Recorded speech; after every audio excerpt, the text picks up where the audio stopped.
Seja bem-vindo, maravilha ter você aqui. Hoje você vai saber tudo sobre o conflito aparente de normas. Uma aula baseada em doutrina moderna, jurisprudências dos tribunais superiores, verificando o entendimento do Superior Tribunal de Justiça, do Supremo Tribunal Federal e demais tribunais de justiça espalhados aí pelos estados da federação. Sempre pontuando assuntos que mais são cobrados em provas de concurso, principalmente a prova da OAB, e, acima de tudo, o que eu mais quero que você consiga ao término da aula é aliar o seu conhecimento, esse conhecimento teórico, a qualquer caso que chegue a você para a sua interpretação, casos do dia a dia. E é por isso que a gente pega tanta jurisprudência e visualiza e tenta entendê-las para sedimentar esses posicionamentos. Fazer a fundamentação entre os dispositivos penais, entre a doutrina e o caso concreto. E você sempre vai ter que procurar ser diferenciado. Diferenciado em provas orais, para demonstrar conhecimento, para mostrar que está atualizado, para demonstrar que você sabe realmente de forma aprofundada a matéria. E o nosso tema hoje, inicial, é o conflito aparente de normas. Mas, professor, as normas estão se batendo, estão se degladiando? O que está acontecendo com as normas? Esse conflito de normas é apenas aparente, porque ele tem que ser resolvido para que não haja o bis em idem, a dupla punição. Já que aconteceu um fato, apenas um único fato, e esse fato, ele aparentemente está descrito, tipificado, em mais de um dispositivo incriminador. Esse fato aconteceu e tem uma lei que descreve essa conduta como crime. Mas eu estou visualizando aqui outro dispositivo penal que também comporta esse fato, que também serve a descrição para fazer com que a pessoa possa responder por esse crime. Será que a pessoa, por um único fato, pode responder por dois tipos penais? Haver uma dupla punição? É lógico que não. Vai contrariar o princípio non bis in idem, o princípio em que não pode haver uma dupla punição, que nós já vimos quando estudamos os princípios constitucionais, quer implícito, quer explícitos do texto constitucional. Tem alguns pressupostos para que possa haver esse conflito aparente de normas. Vamos a eles através de slide. Vamos visualizar essas possibilidades.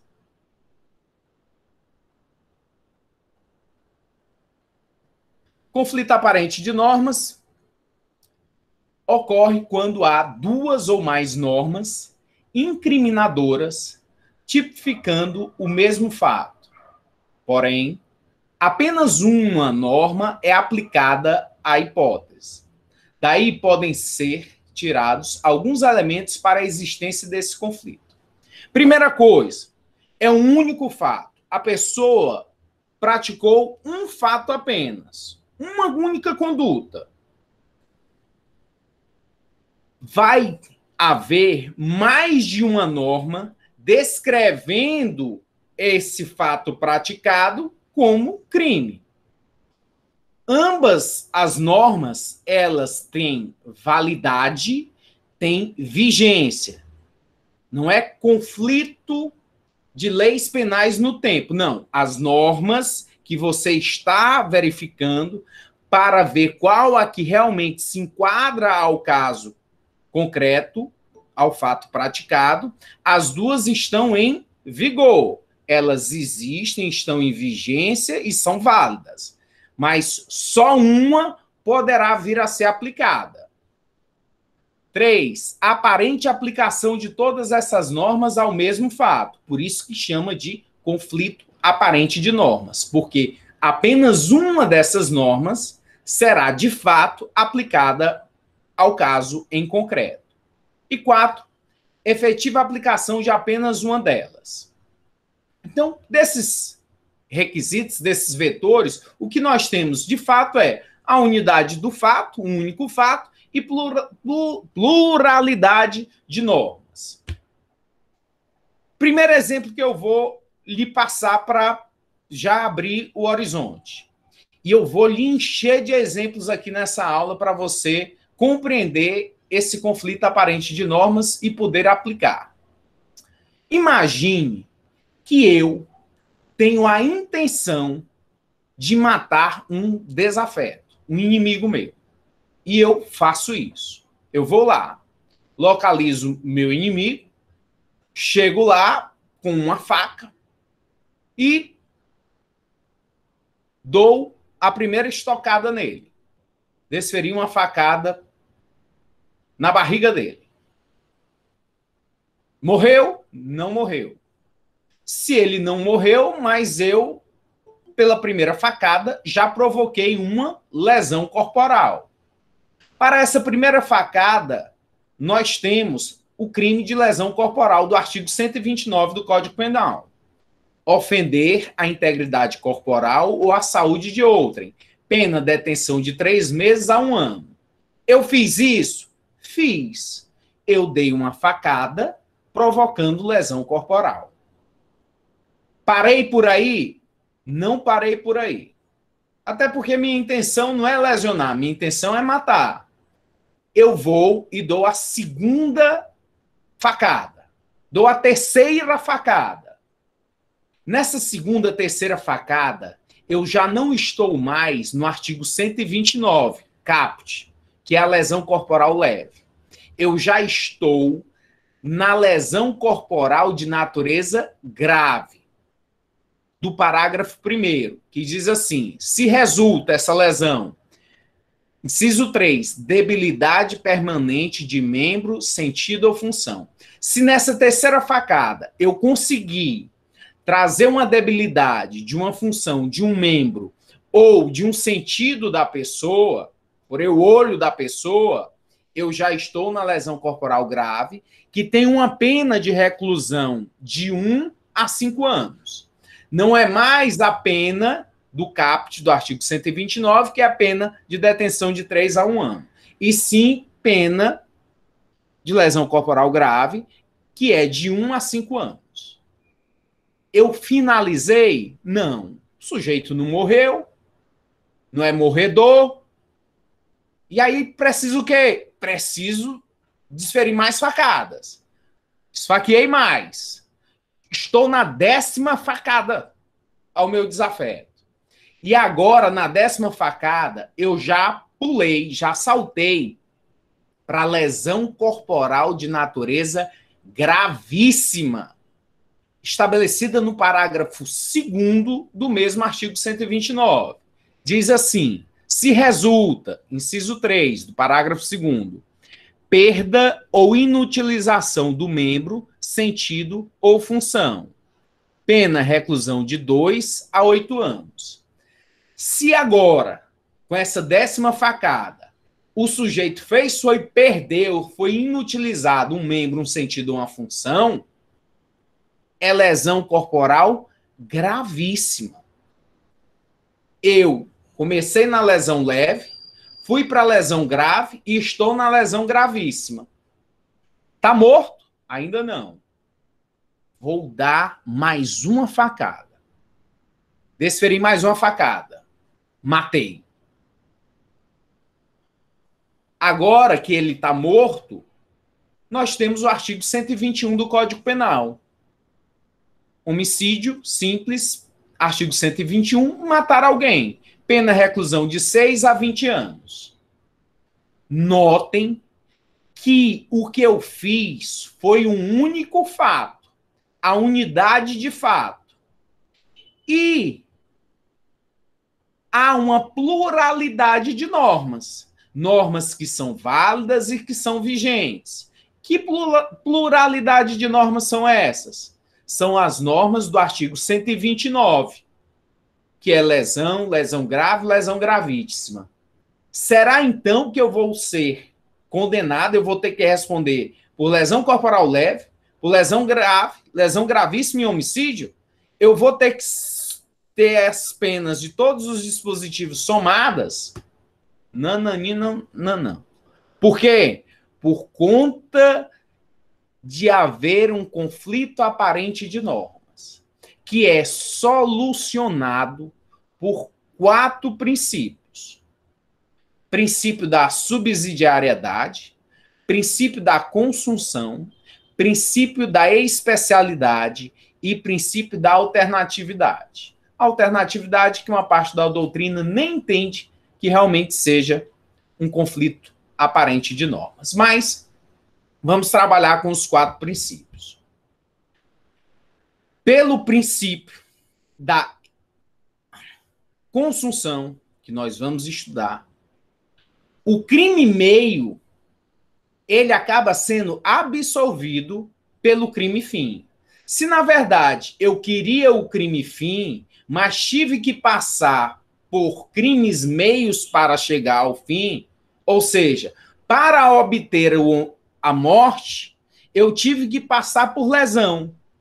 Então, eu somente irei responder pelo homicídio e não por lesão corporal, somente por homicídio, porque é um único fato, há pluralidade de normas, mas apenas a aparente aplicação de todas essas normas ao mesmo fato, porque há uma efetiva aplicação de apenas uma delas, que é o crime de homicídio.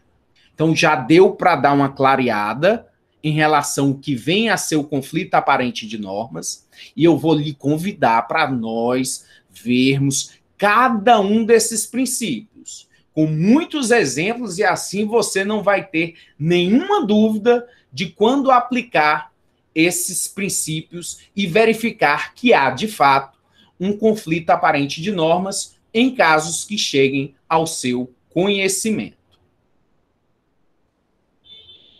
Professor, antes do senhor passar o slide, me tire só uma dúvida aqui, ó.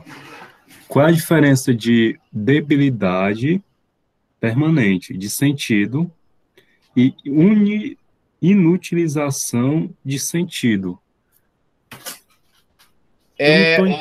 Se eu furei um olho seu, você está com debilidade.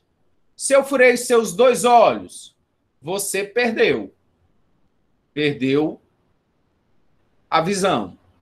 Então, quando tem uma debilidade, a debilidade pode ser a perda de um olho. Quando tem a debilidade, a perda de olho. A inutilização ou perda da visão. Nesse sentido. Professor, Pois não? tem umas perguntas muito interessantes no chat, tem como o senhor ver? Oh, coisa boa! Mas eu vou pedir só a paciência de vocês, só um pouquinho dela, porque todas essas possíveis dúvidas, elas podem ser solucionadas a partir do momento que eu consiga, de fato, explicar através dos princípios que vão solucionar todos esses problemas. E aí a gente volta para ver se essa dúvida foi solucionada por um dos princípios. E às vezes pode ser solucionada por mais de um princípio. Então eu vou trazer aqui clara evidência a vocês sobre os aspectos desse conflito aparente de normas, e aí não vai ter mais nenhuma dúvida. Entendi, professor, obrigado. Beleza. Primeira coisa que não pode ser confundido é o conflito aparente de normas com o conflito de leis penais no tempo. As leis penais no tempo, nós já vimos que elas se resolvem através do princípio da retroatividade de lei benéfica, da irretroatividade de lei maléfica, princípio da anterioridade. E leis penais no tempo significa o quê? É que existe uma lei, o sujeito praticou um fato, e depois de um tempo vem outra lei dispondo sobre esse mesmo crime, de forma diversa, ou trazendo benefício ou malefício. E aí se resolve através da retroatividade da lei ou irretroatividade, anterioridade, legalidade, são princípios que nós vimos que solucionam as leis penais no tempo. No conflito de leis penais no tempo, uma norma foi revogada por outra, cumprindo ao aplicador da lei penal determinar qual deverá incidir, norteando sua decisão pelo princípio da retroatividade benéfica. Então, não confundir com isso, porque nós já vimos e é outro tema. Concurso de crimes, que nós ainda vamos estudar, lá no artigo 69, 70, 71 do Código Penal. Concurso formal, concurso material e crime continuado. Já até falei um pouco sobre o crime continuado. Mas o concurso de crimes, não existe conflito aparente de norma. Simplesmente você tem uma ação ou você tem várias ações e para cada ação praticada é um crime. O que vai diferenciar é só como serão somadas as penas de cada um dos crimes que foram praticados. Mas o sujeito, ele vai responder por todos os crimes. Do tipo, o sujeito foi na casa de alguém para roubar e lá ele rouba e pratica um estupro. Não tem conflito aparente de normas.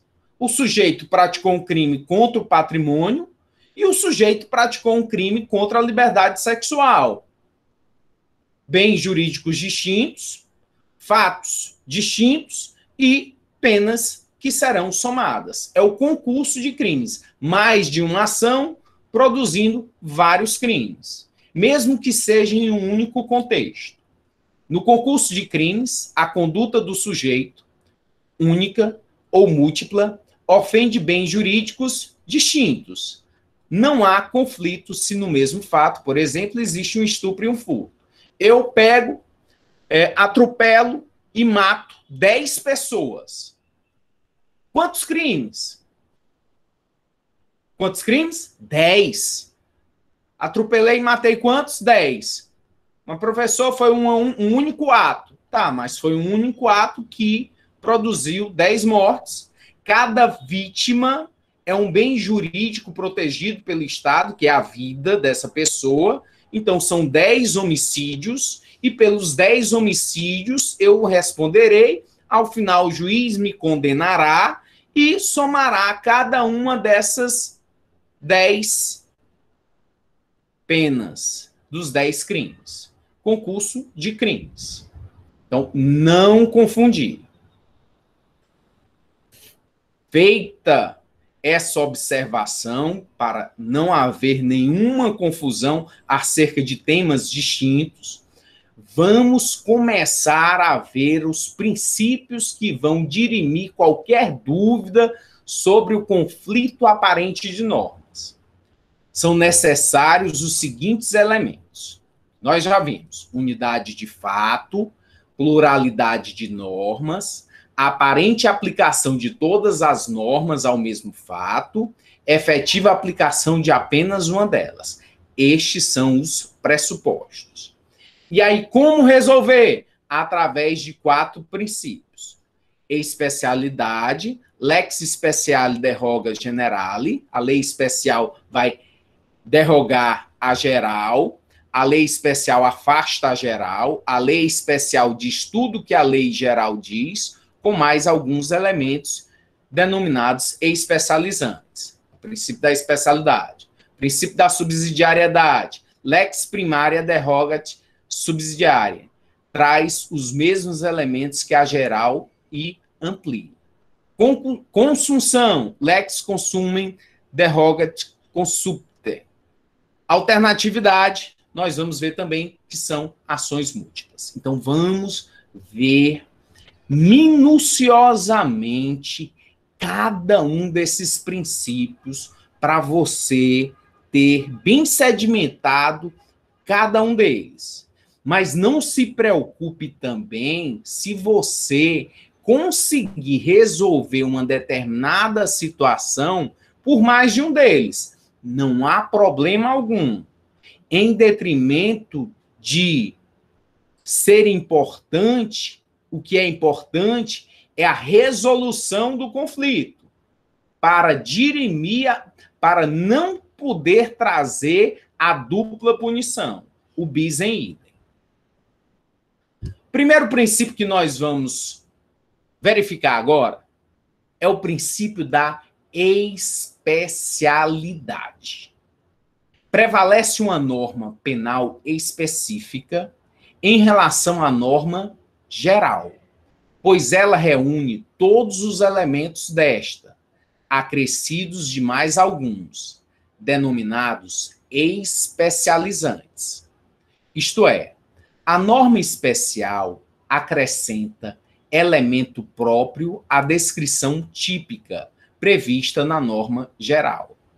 Não se faz da mais grave para a menos grave, ou da mais completa para a menos completa. É de geral para especial. Então, você tem um conflito aparente de normas. Você tem um único fato praticado, mas aparentemente tem mais de uma norma que descreve essa conduta, o que foi praticado. Só que nessa possibilidade, pelo princípio da especialidade, você vai ter que verificar a norma.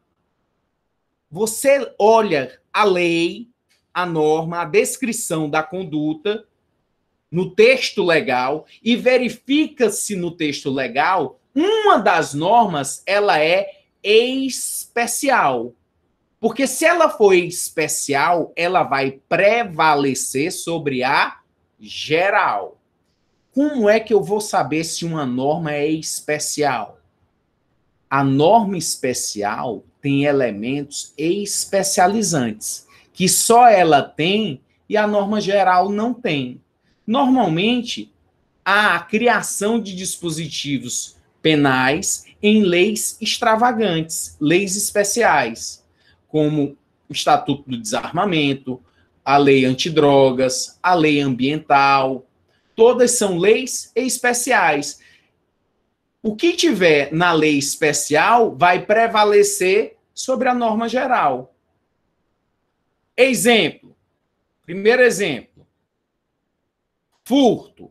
O artigo 155 do Código Penal. Subtrair para si ou para outra em coisa alheia móvel. Pena reclusão de 1 a 4 anos e multa. É a norma geral. Mas tem uma norma especial? Tem dentro do dispositivo. Olha o parágrafo 4º do artigo 155.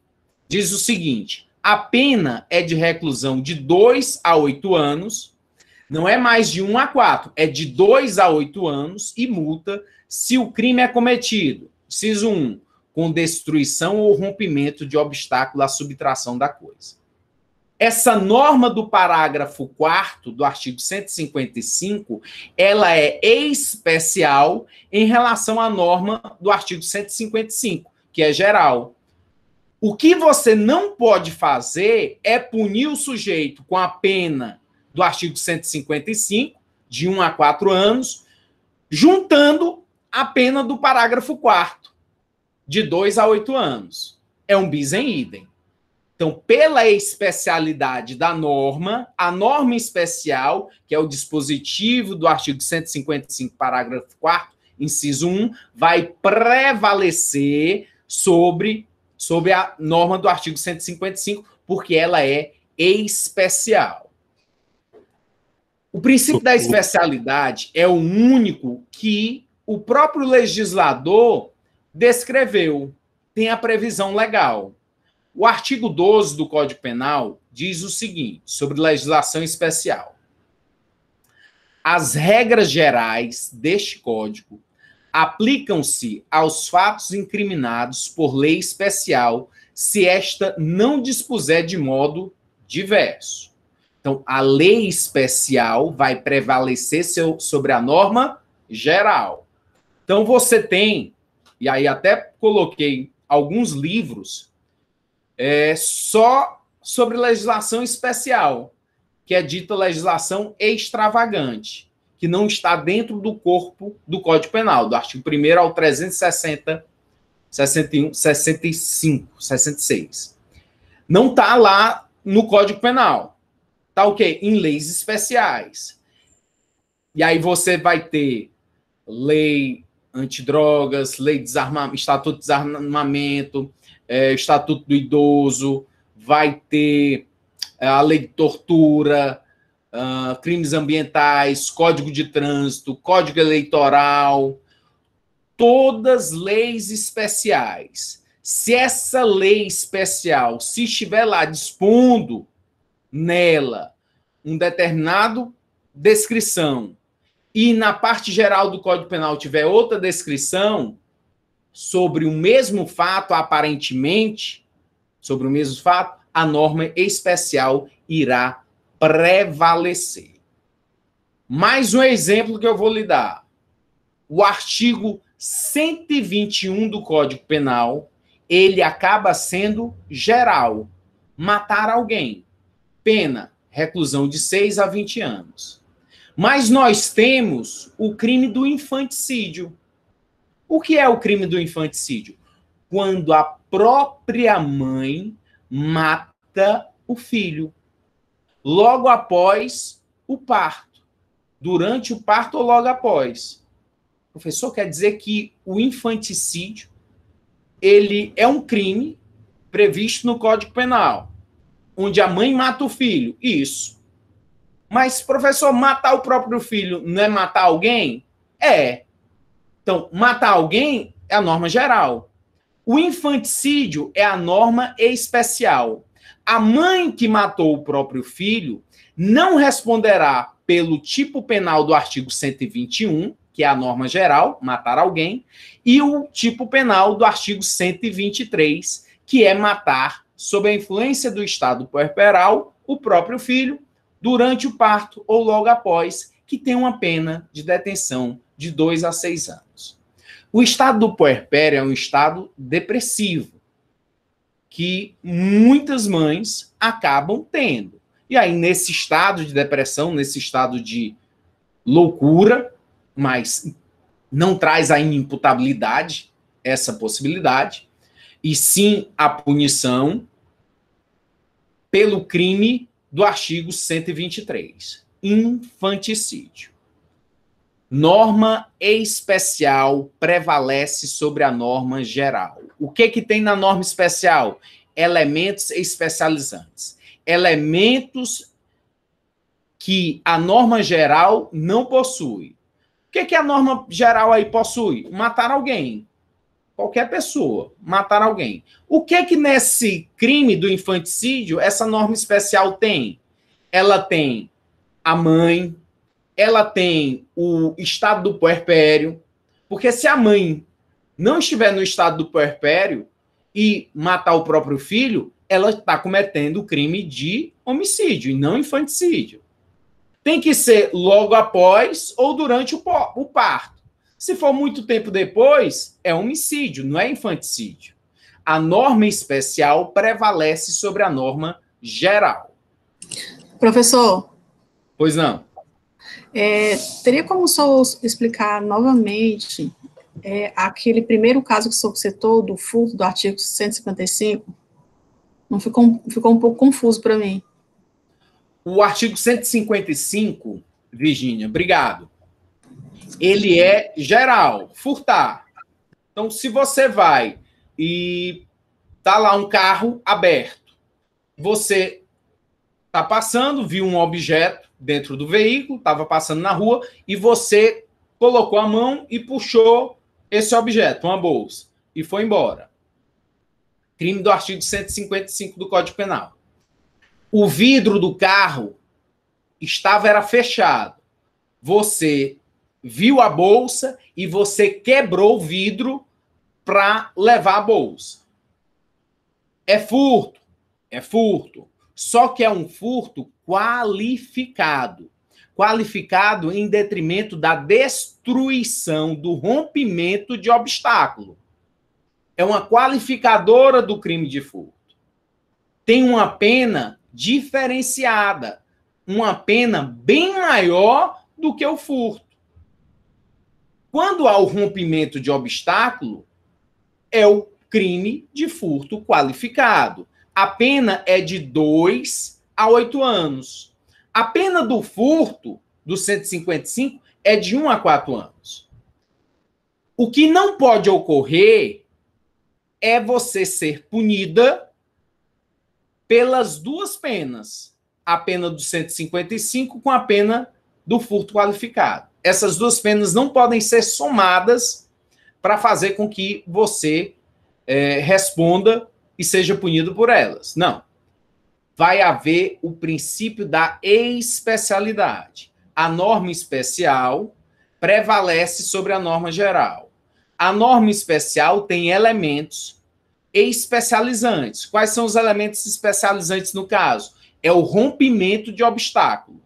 Quando há o rompimento do obstáculo, não é furto simples, é furto qualificado.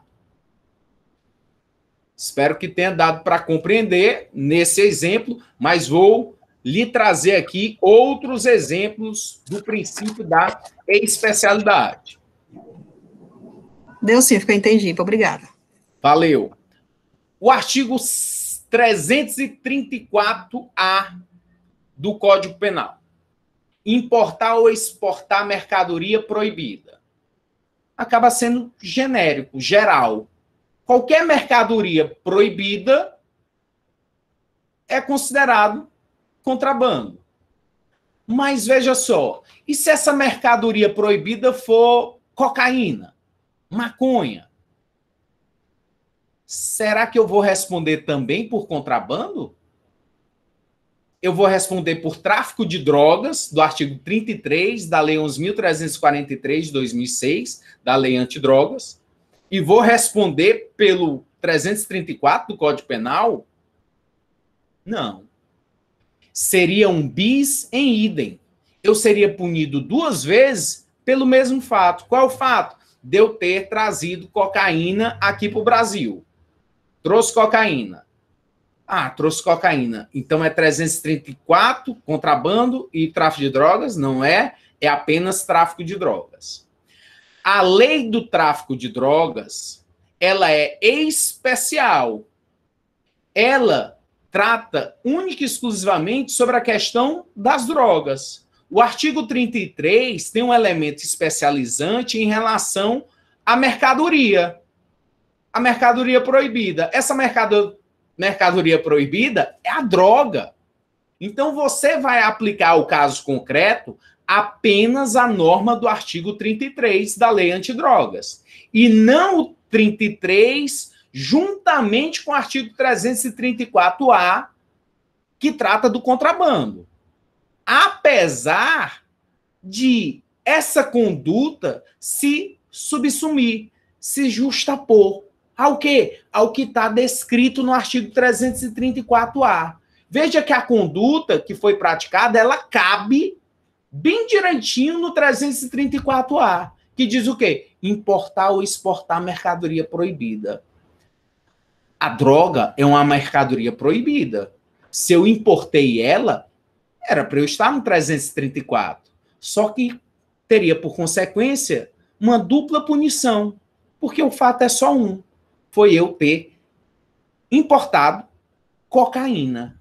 Então, pelo princípio da especialidade, vai resolver esse conflito aparente de normas, prevalecendo única e exclusivamente a lei antidrogas do artigo 33, porque o contrabando é a norma geral. Artigo 33 tem elementos especializantes que as outras normas, a norma do artigo 334-A, não tem. Olha aqui o 33. Importar, exportar, remeter, preparar, produzir, fabricar, adquirir, vender, expor à venda, Oferecer, ter em depósito, transportar, trazer consigo, guardar, prescrever, ministrar, entregar. 18 verbos. A consumo ou fornecer drogas, ainda que gratuitamente, sem autorização, em desacordo com determinação legal ou regulamentar. Pena reclusão de 5 a 15 anos. Eu não vou ter que responder com essa pena de 5 a 15 anos, somado à pena do contrabando. Constituiria o bis em idem. Mais exemplos, vou lhe encher de exemplos, até você dizer, chega de tanto exemplo, eu não aguento mais porque eu já entendi. Mas fique tranquilo, vamos sedimentar, vamos trazer esse conhecimento acerca do princípio da especialidade para nós passarmos para os outros. Olha aí o crime do latrocínio. O que é o latrocínio? O latrocínio é o roubo seguido de morte. Em regra, é o roubo seguido de morte. É o artigo 157, na forma do parágrafo 3º. Quando o sujeito, mediante violência ou grave ameaça, acaba trazendo a morte da pessoa como resultado. Ele que fez isso não vai responder pelo roubo do artigo 157, juntamente com o homicídio do artigo 121 do Código Penal. Mas se você observar, a conduta que foi praticada, ela cabe no 121, matar alguém. Ele não matou alguém? Então é o 121. Ele não roubou mediante grave ameaça?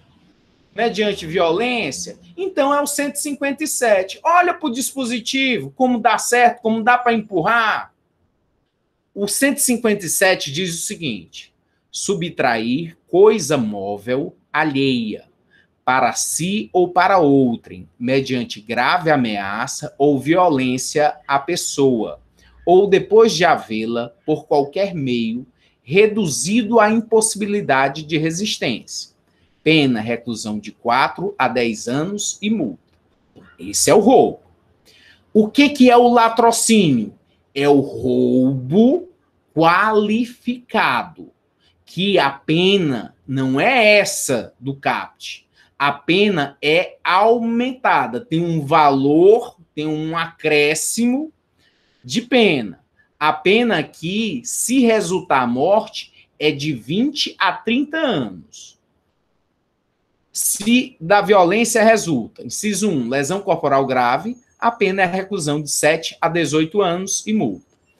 2, se resulta morte, a pena é de reclusão de 20 a 30 anos e multa. E aí você tem o artigo 121, matar alguém, pena é reclusão de 6 a 20 anos. O sujeito foi lá na lotérica para roubar. Alguém, a vítima, reagiu e ele matou essa pessoa. Vai responder por qual crime?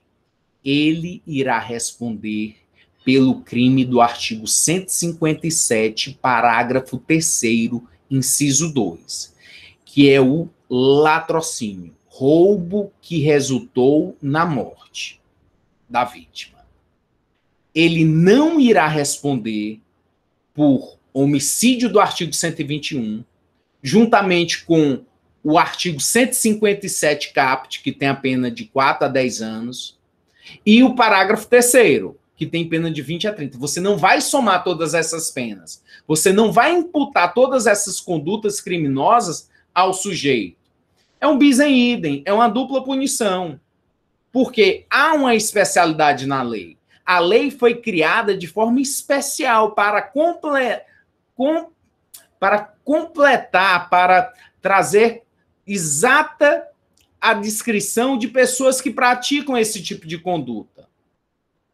Ele irá responder unicamente pelo roubo seguido de morte, artigo 157, parágrafo 3º, inciso 2, porque há elementos especiais nesse dispositivo penal, que os outros dispositivos não têm.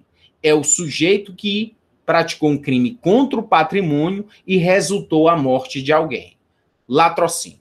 E não homicídio, um crime contra a vida, e o roubo simples. Somente vai responder pelo latrocínio.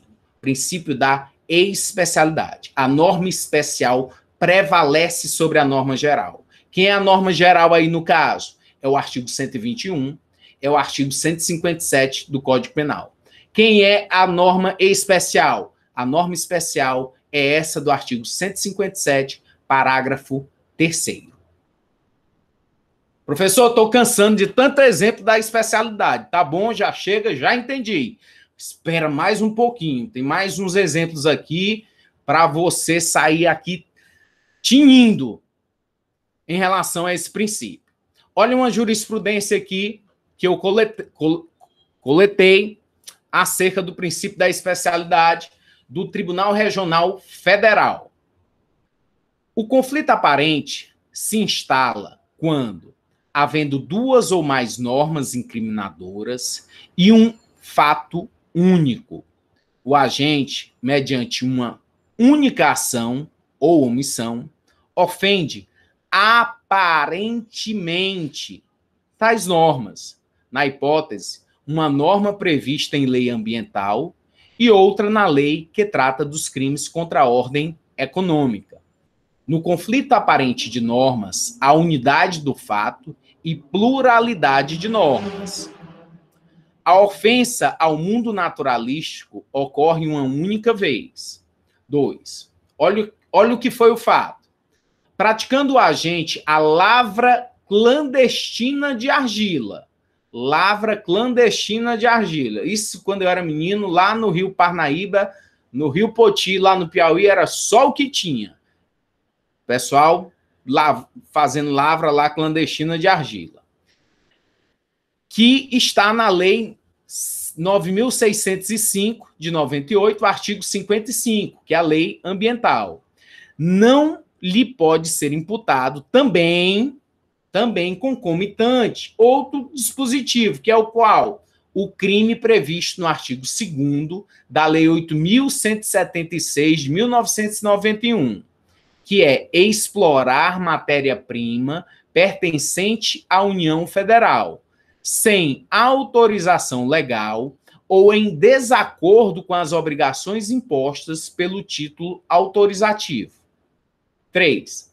Havendo concurso aparente de normas, deve o juiz valer-se do princípio da especialização e proceder à subsunção adequada, aplicando apenas um dos preceitos legais, qual seja o que melhor se ajusta à conduta praticada, sob pena de bis in idem. Então, uma jurisprudência muito esclarecedora sobre o conflito aparente de normas e como aplicá-lo. Porque você tinha em um dispositivo lá da lei ambiental a lavra clandestina de argila, e o fato é o quê? Eles lá recolhendo, pegando essa argila de forma clandestina. Em outro dispositivo de outra lei federal, explorar esse tipo de matéria-prima pertencente à União Federal. Imputar a esses indivíduos esses dois dispositivos legais incriminadores é uma dupla punição por um único fato. É vedado, é bis in idem, não pode. E aí você tem que resolver isso através da aplicação dos princípios que vão solucionar o conflito aparente de normas. Nesse caso, deu para aplicar o princípio da especialidade. A norma especial prevalece sobre a norma geral.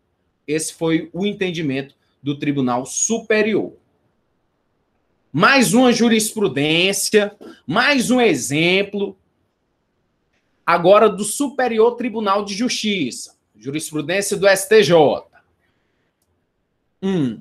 A importação ilegal de munições, de início, poderia ser enquadrada no artigo 334 do Código Penal. Quem é o 334? É aquele 334A. 334. Até trouxe aqui, e não estava na jurisprudência, mas você pode observar que o 334 eu trouxe aqui, tá descrito aí em roxo. O que é o 334? Lá embaixo, iludir, no todo ou em parte, o pagamento de direito ou imposto devido pela entrada, pela saída ou pelo consumo de mercadoria. Pena reclusão de 1 a 4 anos. Não fosse a especialização, aí continua. A importação ilegal de munições, ab initio, poderia ser enquadrada no artigo 334. Não fosse a especialização conferida pelo artigo 18 da Lei 10.826 de 2003. Essa Lei 10.823 é o Estatuto do Desarmamento. O artigo 18 diz o seguinte, está em vermelho, lá no final.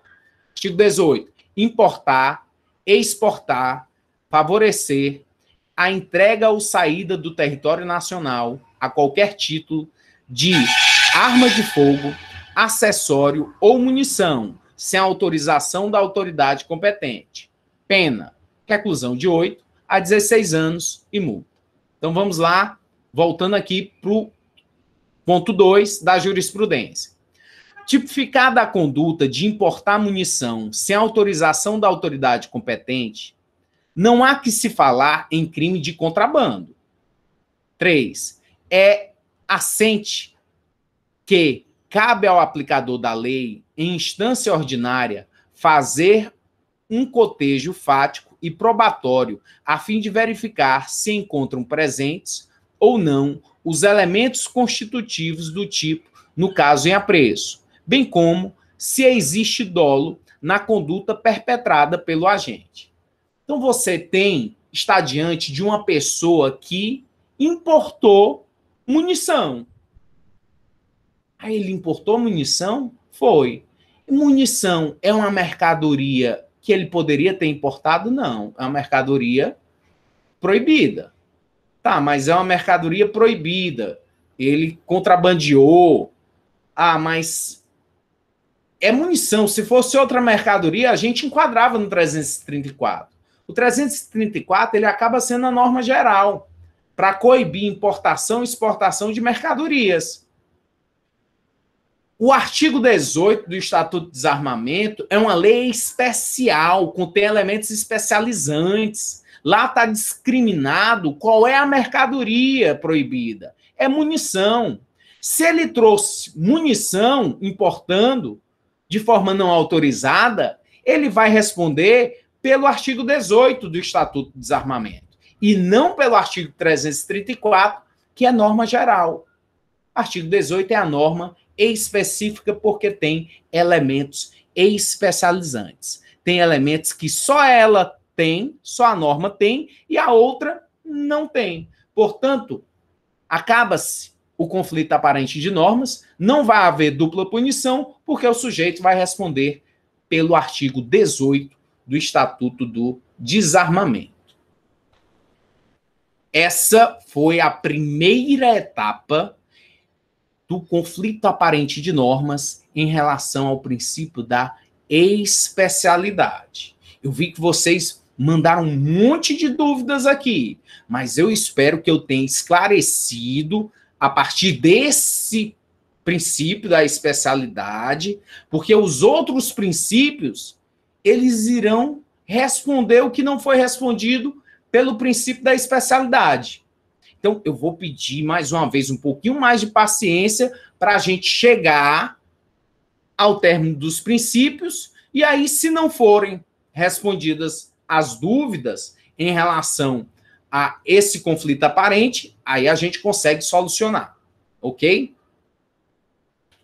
O princípio agora que nós vamos ver que resolve esse conflito aparente de normas é o princípio da subsidiariedade. Subsidiariedade. Lex primária derroga lex subsidiária. A lei primária vai ser derrogada pela lei subsidiária. Você tem uma lei principal e uma lei subsidiária. Uma lei que vai estar presente apenas quando a norma primária não for suficiente ou não se adequar ao caso concreto. Lá no princípio da especialidade, a gente ficou muito adstrito à lei. vendo a lei, observando a lei, os detalhes da lei, o texto da lei. Aqui a gente vai verificar o caso em concreto, o que aconteceu. O fato, como foi o fato? Então, se o fato foi esse, não vai caber a norma principal, vai caber a norma subsidiária. A norma subsidiária, ela está contida na norma principal. É um aspecto de conteúdo e contido. Aqui se vê qual a norma mais grave a ser aplicada. Sempre deve ser aplicada a norma primária, principal, mais gravosa pelo princípio da proteção eficiente da norma penal. Lá na especialidade, não importa o quantitativo de pena. Se a norma penal especial ela tem uma previsão de uma pena menor do que a norma geral, você aplica ela, a norma especial, porque ela prevalece, mesmo com a pena menor, mais baixa do que a norma geral. Aqui, no princípio da subsidiariedade, não. Você vai aplicar a norma mais grave, a maior punição, a maior gravidade ao fato. Porque se não for o primário, vai aqui o subsidiário. É o que a doutrina chama também de soldado de reserva. É uma norma que vai estar como um soldado de reserva. Ah, morreu um, agora vai outro. Se não foi você, agora é o outro. Vamos aqui a alguns exemplos que vão certamente dar clareza a esse entendimento da subsidiariedade. Olha aqui 3 dispositivos legais. E aí a gente vai fazer análise para verificar que esses dispositivos, eles acabam estando contidos uns nos outros. Vamos ver. Olha o artigo 147 do Código. Diz assim: ameaçar alguém por palavra, escrito ou gesto, ou qualquer outro meio simbólico de causar-lhe mal injusto e grave. Pena, detenção de 1 a 6 meses ou multa. Então, o primeiro crime que nós vimos, ameaça. Constrangimento ilegal, artigo 146. Constranger alguém mediante violência ou grave ameaça. Então, no 146, você já pode perceber que está lá grave ameaça. Esse grave ameaça que está aí descrita no artigo 146 é a ameaça do artigo 147. A norma do artigo 146, ele acaba sendo primária e a norma do artigo 147 é subsidiária. Se você não conseguir, no caso concreto, caracterizar que houve um constrangimento ilegal, pelo menos há a possibilidade de caracterizar que houve uma ameaça. Então, o texto do artigo 146. Constranger alguém mediante violência ou grave ameaça, ou depois de lhe haver reduzido, por qualquer outro meio, a capacidade de resistência, a não fazer o que a lei permite, ou a fazer o que ela não manda. Pena, detenção de 3 meses a 1 ano ou multa. E aí, nós temos mais um dispositivo aqui que eu separei, que é o crime de extorsão. Artigo 158 do Código Penal. Constranger alguém. Olha esse constranger alguém. Esse constranger alguém é um constrangimento ilegal. Se você está constrangendo alguém mediante violência ou grave ameaça, é o constrangimento ilegal do artigo 146. Então, o 146, o 147 cabe dentro do 158. São soldados de reserva. São normas subsidiárias. Porque a norma principal é a que contém todas. Se você não conseguir enquadrar na principal, é que vem a subsidiária. 158. Constranger alguém mediante violência ou grave ameaça e com o intuito de obter para si ou para outrem indevida vantagem econômica a fazer, tolerar que se faça ou deixar fazer alguma coisa. Pena, reclusão de 4 a 10 anos e multa. Aí tá lá o sujeito no presídio com o celular na mão, ligando para você, dizendo que sequestrou um parente teu, que vai matar, que vai esfolar, se você não transferir um valor para a conta dele.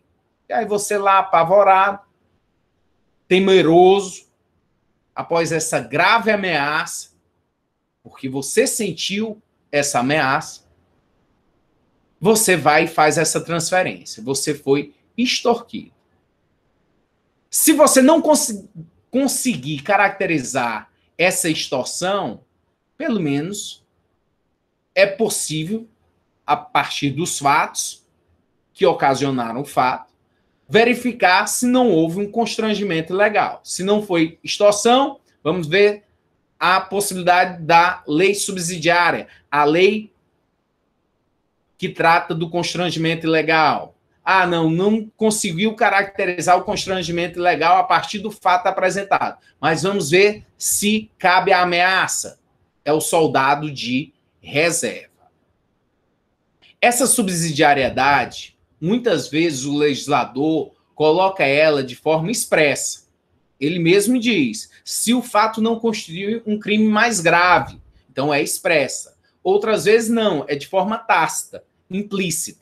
A expressa quando a própria lei faz a sua ressalva, deixando transparecer seu caráter subsidiário. Fala-se tácita ou implícita quando o artigo, embora não se referindo expressamente ao seu caráter subsidiário, somente terá aplicação nas hipóteses de não ocorrência de um delito mais grave. Exemplo de subsidiariedade expressa. Está no artigo 325, mas tem diversos outros dispositivos penais que traz essa subsidiariedade, que o legislador expressamente diz. Artigo 325. Revelar fato de que tem ciência em razão do cargo ou que deva permanecer em segredo, ou facilitar-lhe a revelação. Pena, detenção de 6 meses a 2 anos ou multa. E aí vem, de forma expressa, se o fato não constitui crime mais grave. Essa norma, portanto, deve ser considerada como subsidiária. Porque se tiver outra norma que traga a esse fato uma gravidade maior, uma punição maior, é essa norma que deve ser utilizada, a norma primária, e não a subsidiária. Essa norma, portanto, do artigo 325, é uma norma subsidiária que está expressa pelo legislador penal. Mais exemplos do princípio da subsidiariedade. Você vai levar uma chibatada de tanto exemplo que eu vou trazer aqui para você compreender bem, de forma precisa, esse princípio. Veja o artigo 148 do Código Penal. Pois não? Existe pena de reclusão quando a pena é menor de 1 ano? Não entendi a pergunta. Quando o condenado quando ele é condenado a menos de 1 ano de pena, tem pena de reclusão? Porque eu vi no outro exemplo, a diferença era detenção nessa daí, e na outra era reclusão.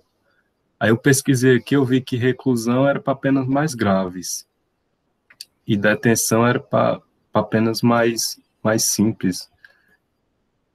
Eu entendi que fosse a reclusão só é para penas acima de 8 anos, de 4 anos. Como é que funciona essa diferença? Gabriel, essa questão do quantitativo de pena, o legislador faz assim: para os crimes punidos com pena privativa de liberdade, ele impõe reclusão ou detenção. Reclusão para os crimes mais graves, mais perniciosos, e detenção para os crimes menos graves. Depois a gente vai estudar a diferença de crime e contravenção penal. A contravenção penal é prisão simples, não tem rigor penitenciário, não tem rigor carcerário. As penas punidas com reclusão vão ter por consequência a possibilidade dele iniciar em regime fechado e aí passa por um semiaberto e aberto. Já os crimes punidos com detenção, que são crimes menos graves, ele não inicia em regime fechado. Essa é a consequência. Ele vai para regime semiaberto e aí depois passa até chegar no aberto. Mas nós vamos ver também isso quando nós falarmos sobre pena e no tema também relacionado à diferença de crime e contravenção. Mas aí é mais para a teoria da pena. Vamos aqui a mais um exemplo de subsidiariedade. Sequestro e cárcere privado, do artigo 148, e a extorsão mediante sequestro, do artigo 159. Vamos analisar esses dois dispositivos, verificando se cabe um ou cabe outro. O que você não vai poder fazer é aplicar os dois quando for um único fato. Se você aplica os dois dispositivos penais, você está fazendo um bis in idem, uma dupla punição. Há algum tempo aqui, teve um japonês que foi acusado de manter sua família sob cárcere. Então, pensando nesse exemplo, que repercutiu muito aqui em Fortaleza, será que caberia no artigo 159 ou no 148? Então, você tem o fato, e aí você vai adequar esse fato à legislação, à lei, para fazer o enquadramento correto. O que você não pode fazer? Dupla punição. Se é um único fato, não pode ter mais de uma norma, pluralidade de normas sobre o mesmo fato. Artigo 148. Privar alguém de sua liberdade, mediante sequestro ou cárcere privado. Pena, reclusão de 1 a 3 anos. Parágrafo 1º. A pena é de reclusão de 2 a 5 anos, inciso 1, se a vítima é ascendente, descendente, cônjuge ou companheiro do agente ou maior de 60 anos. Extorsão mediante sequestro, artigo 159. Sequestrar a pessoa com o finalidade de obter para si ou para outrem qualquer vantagem como condição ou preço do resgate. Pena, reclusão de 8 a 15 anos. Notem aí que o artigo 159 acaba tendo um fim a mais, que é o fim econômico. A pessoa está privada de sua liberdade, privação de liberdade, está no 148. Mas o 148 não tem esse fim econômico, não tem um fim financeiro que no 159 tem. Se você não conseguir trazer naquele caso em concreto, que chegou ao teu conhecimento, que ali tem uma finalidade financeira, mas tem a privação de liberdade, você vai para a norma subsidiária. Porque a norma principal é o artigo 159 da tua análise. Se você não caracterizar esse fim econômico de vantagem como condição ou preço do resgate, aí você passa para o 148, que é a questão de privar, sequestrar alguém, ter a pessoa em cárcere privado. O 148, ele acaba sendo subsidiário da norma principal, que é o 159. Somente se não couber o 159, é que você passa para o 148. O que você não pode fazer é imputar ao sujeito que praticou um só fato os dois tipos penais, os dois preceitos incriminadores. Princípio da consunção ou absorção. Terceiro princípio. O que é esse princípio da consunção ou absorção? A norma definidora de um crime constitui meio necessário ou fase normal de preparação ou execução de outro crime. O crime meio é realizado como uma fase ou etapa do crime fim. onde vai esgotar seu potencial ofensivo, sendo, por isso, a punição somente da conduta criminosa final do agente. Sem recorrer às normas, comparam-se os fatos, verificando-se que o mais grave absolve todos os demais. Professor, o senhor botou aí uma ponte. Para que essa ponte? É para dizer que você precisa passar por um crime para chegar a outro crime. Você precisa passar pelo que está descrito em um determinado tipo penal para atingir seu objetivo, o crime fim.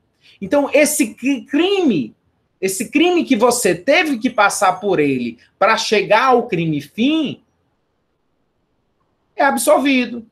Professor, eu acho que o senhor deu um exemplo. Foi o primeiro exemplo que o senhor deu. Lembra que o senhor esfaqueou o homem? Esfaqueou, uma facada, 2. Começou com 3, aí foi para 8, foi para 10. Quase traz sangue aqui para casa, professor, de tanta facada que o senhor deu no pobrezinho. Pois é, foi o primeiro princípio, exemplo de princípio que foi da consunção. Crime meio para se chegar ao fim. Eu não poderia matar o sujeito a facadas sem antes ter lesionado. Então, eu comecei com uma facada, com lesão, fui para a lesão grave, fui para a lesão gravíssima, até chegar na morte, que era o crime fim, meio para chegar ao fim. Olha um exemplo bastante interessante, e aí eu vou pontuar que a pena não é importante, o quantitativo da pena em relação ao princípio da consunção. Não é porque o crime fim tem uma pena menor do que o crime meio, aquele que eu tive que passar por ele para chegar no fim, ao fim, não é porque ele tem a pena maior que eu vou imputar a conduta ao crime meio. Não, eu vou imputar a conduta praticada ao crime fim, independente do quantitativo da pena. Exemplo. Vou logo para o exemplo, para depois passar aqui para o dispositivo incriminador. Eu sou estelionatário, sou enganador, vivo de enganar as pessoas. E aí eu vou falsificar um documento, falsificar um cheque, falsificar qualquer documento que seja. Aí eu falsifico. Mas essa falsificação na minha mão não vale de nada. O que eu vou fazer com essa falsificação? Não. Essa falsificação, eu só preciso dela para enganar o gerente da concessionária para que ele me entregue o carro. Coloque aquele carro lá no meu nome. O que eu quero é o estelionato, enganar a pessoa. O documento falso é apenas um meio, um instrumento que eu estou utilizando, que eu tenho que utilizar para enganar a pessoa. Então, pelo princípio da consunção ou absorção, eu não respondo pelo crime meio, pelo falso. Eu só vou responder pelo crime fim, que é o estelionato. Olha aqui a falsificação de documento e você vai notar que a pena é bem maior do que o crime do estelionato. Artigo 297. Falsificar, no todo ou em parte, documento público ou alterar documento público verdadeiro. Pena, reclusão de 2 a 6 anos e multa. Já o estelionato, famoso, artigo 171. Obter, para si ou para outrem, vantagem ilícita, em prejuízo alheio, induzindo ou mantendo alguém em erro, mediante artifício ardil ou qualquer outro meio fraudulento. Pena, reclusão de 1 a 5 anos e multa de R$500 mil a 10 contos de réis, aí o juiz converte para reais. Notem, então, que nesse exemplo que eu dei, que eu falsifiquei um documento público para enganar o gerente da concessionária e ele me vendeu um carro, eu somente vou responder por estelionato. O crime meio, que é a falsificação do documento público, vai ser absolvido pelo crime fim. Professor, tem certeza disso? Para dirimir qualquer dúvida, tem uma súmula. É a súmula número 17 do Superior Tribunal de Justiça. O que é que diz essa súmula? Quando o falso se exaure no estelionato, sem mais potencialidade lesiva, é por este absolvido. Então, o falso, a falsificação do documento se exauriu, se consumou, se findou. Em quê?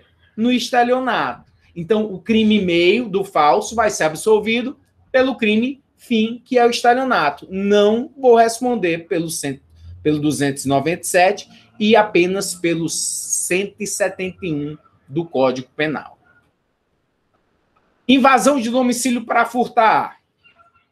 Eu posso praticar diversos furtos sem invadir domicílio. Ok. Mas, em um determinado fato, para eu entrar na sua casa e subtrair seus objetos, eu tenho que entrar na tua casa. E aí eu posso chegar lá e quebrar a tua porta. Esse quebrar a porta é um crime. Se você vem aqui na minha casa e quebra a minha porta e vai embora, não fica por isso mesmo, é crime. Lá do artigo 163 do Código Penal, que é o crime de dano, danificar a coisa alheia. Mas você não quebrou a porta porque estava com raiva de mim, não. Tu quebrou a porta para entrar na minha casa. Quando tu quebra a porta e entra na minha casa, esse entrar na minha casa sem a minha autorização, sem a minha aquiescência, é o artigo 150 do Código Penal. É violação de domicílio. Tá aí, ó. Entrar ou permanecer, clandestina ou astuciosamente, ou contra a vontade expressa ou tácita de quem de direito, em casa alheia ou em suas dependências. Pena, detenção de 1 a 3 meses ou multa. Violação de domicílio. Poxa, mas eu não queria o dano. Eu não queria a violação de domicílio. O que eu quero é o furto. Eu quero é furtar. Ah, então o dano, a violação de domicílio, são meios para se chegar ao fim. Que fim? O furto. Que é o artigo 155 do Código Penal, subtrair para si ou para outra em coisa alheia móvel. Pena é reclusão de 1 a 4 anos e multa. E ainda tem a possibilidade de haver a qualificadora, que é a destruição de obstáculo, que nós vimos em outro exemplo referenciado. Para o quê? Para constituir o princípio aí da especialidade, da consunção ou absorção. Jurisprudência. Exemplo aqui extraído de uma jurisprudência em maio de 2020. Tribunal de Justiça de Minas Gerais. 1. Não há falar-se em delitos autônomos de posse legal de arma de fogo e de disparo desta mesma arma, quando presente nexo de dependência entre essas condutas, devendo a posse ser considerada crime meio para a execução do disparo. Conflito aparente de normas a ser resolvido com o emprego do Instituto da Consunção, sob pena de se incorrer em verdadeiro e odioso bis e idem. Então, o que é que você tem? Uma pessoa que foi presa porque praticou um disparo em via pública. Pegou uma arma e fez um disparo. A polícia chegou, levou, foi autuado em flagrante. Ao delegado, o juiz condenou ele por disparo em via pública e posse ilegal de arma de fogo. Subiu em grau de recurso, recorreu e chegou no Tribunal de Justiça de Minas para reformar a decisão, para dizer, epa, não, é bis em idem. Ele estava com a arma, mas a arma, ele fez um disparo de arma de fogo e esse disparo é um crime autônomo. Existe por si só disparo de arma de fogo. Ninguém faz um disparo de arma de fogo se não tiver arma de fogo. Então, a arma de fogo é meio para chegar ao crime fim. Princípio da consunção. Não há como enquadrar o sujeito em 2 tipos penais. Olha aqui o artigo 12. Possuir ou manter sob sua guarda arma de fogo, acessório ou munição, de uso permitido, em desacordo com determinação legal ou regulamentar, no interior de sua residência ou dependência desta, ou ainda no seu local de trabalho, desde que seja o titular ou o responsável legal do estabelecimento ou empresa. Pena detenção de 1 a 3 anos e multa. O disparo de arma de fogo, artigo 15 do Estatuto do Desarmamento. Disparar arma de fogo ou acionar munição em lugar habitado ou em suas adjacências, em via pública ou em direção a ela, desde que essa conduta não tenha como finalidade a prática de outro crime. Pena reclusão de 2 a 4 anos e multa. O porte ilegal de arma de fogo, ele é absolvido. Ele é crime meio para se chegar ao disparo de arma de fogo. O porte ilegal de arma é crime meio para se chegar a disparo de arma de fogo. Foi assim o entendimento do Tribunal de Justiça de Minas Gerais sob o crivo do princípio da consunção ou absorção. Crime meio é absolvido pelo crime fim. É apenas uma passagem. Não confundir, sempre gosto de trazer aqui para você situações que poderia lhe confundir de alguma maneira. Não quero isso, quero que você tenha certeza em relação ao tema estudado. Não confundir a consunção com S, a consunção com C cedilha, com a concussão com 2 S. Concussão com 2 S é um crime praticado por funcionário público contra a administração pública. Artigo 316 do Código Penal. Exigir para si ou para outrem, direta ou indiretamente, ainda que fora da função ou antes de assumi-la, mas em razão dela, vantagem devida. Pena reclusão de 2 a 12 anos e multa, que houve uma alteração em dezembro do ano passado, de 2009, em relação ao quantitativo da pena. Então, se o funcionário público está exigindo vantagem devida em detrimento da função, ou mesmo que seja fora dela, mas em razão da função, é o crime de concussão. Não confundir com consunção, que é o princípio que nós estamos vendo. Por último, dos princípios, e aí vale aqui a ressalva de que uma parte da doutrina não vê o princípio da alternatividade como um princípio que vá resolver conflito aparente de normas. Por quê? Porque aqui, na verdade, você não tem normas penais em conflito. Você não tem duas normas em conflito. Aqui o que há é um conflito interno da própria norma. Pelo princípio da alternatividade, terá aplicação quando estivermos diante de crimes tidos como de ação múltipla ou de conteúdo variado, ou seja, crimes plurinucleares, nos quais o tipo penal prevê mais de uma conduta em seus vários núcleos. Eu fiz até a leitura já na aula de hoje em relação ao artigo 33 da Lei Antidrogas. E lá você pôde notar que nós temos 18 verbos. Para onde o sujeito for com a droga, ele está enquadrado. Então, eu posso ter importado essa droga, eu estou armazenando essa droga, eu estou transportando depois essa droga, eu estou vendendo essa droga. Poxa, mas são todos verbos, são todas ações estabelecidas no artigo 33. Quer dizer que por cada verbo, por cada ação, eu vou responder por um crime de tráfico de drogas do artigo 33? Não.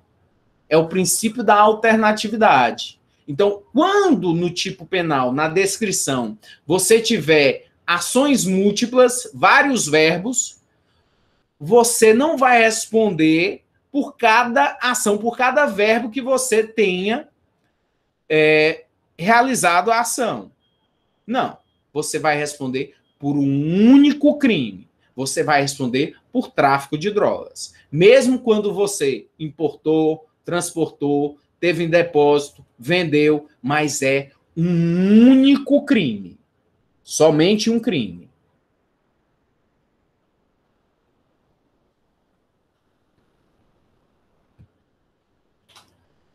Eu espero imensamente que eu tenha conseguido tirar as dúvidas iniciais de vocês, que eu sei que eram muitas a partir daquele primeiro exemplo.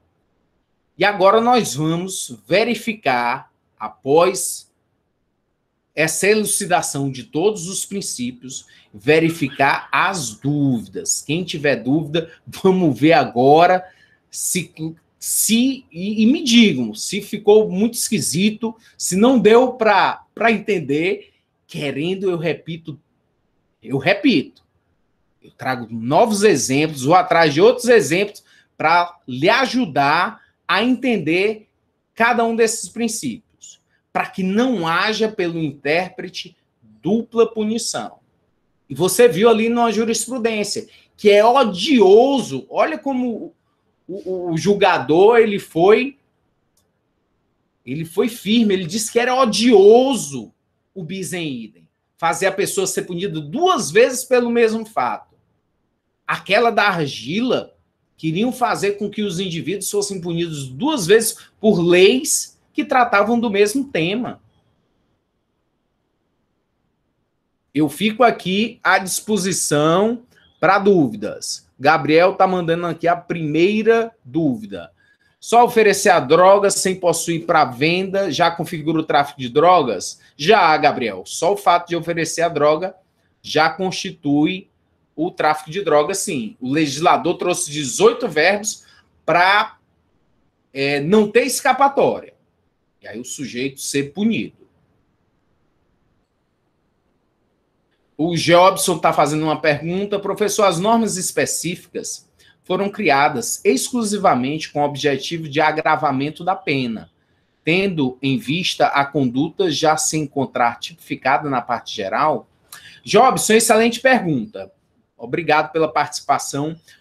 As normas ditas especiais, que estão em legislação extravagante, fora desse corpo do Código Penal, elas foram criadas para determinados temas específicos. Nosso código é de 1940.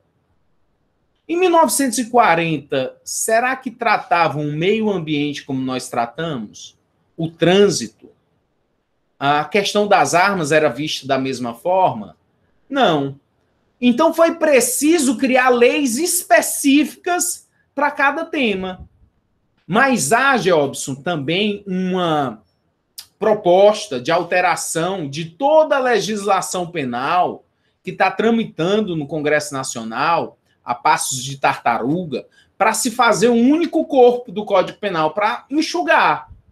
E aí trariam toda essa legislação especial em um corpo só. E aí deixaria de existir essas leis especiais. Wagner fazendo uma pergunta. Professor, se uma pessoa em uma briga aplica um empurrão e a outra cai e bate a cabeça, ficando paraplégica, entra no parágrafo 2º, Wagner, se uma pessoa dá um empurrão com a intenção de provocar uma lesão, né? Eu dei um empurrão, dei um tapa na pessoa, eu queria só lesionar, mas essa pessoa tropeçou e caiu, bateu a cabeça, morreu, eu respondo por lesão corporal seguida de morte. Tem um dispositivo lá no artigo 129 que trata disso, um parágrafo. Lesão corporal seguida de morte. É o que nós vamos ver da questão do crime pré-terdoloso. Dolo no antecedente, culpa no consequente. Dolo na conduta de lesionar, culpa em relação à morte, mas responde por lesão corporal seguida de morte. Isso, perfeitamente. Muito bom.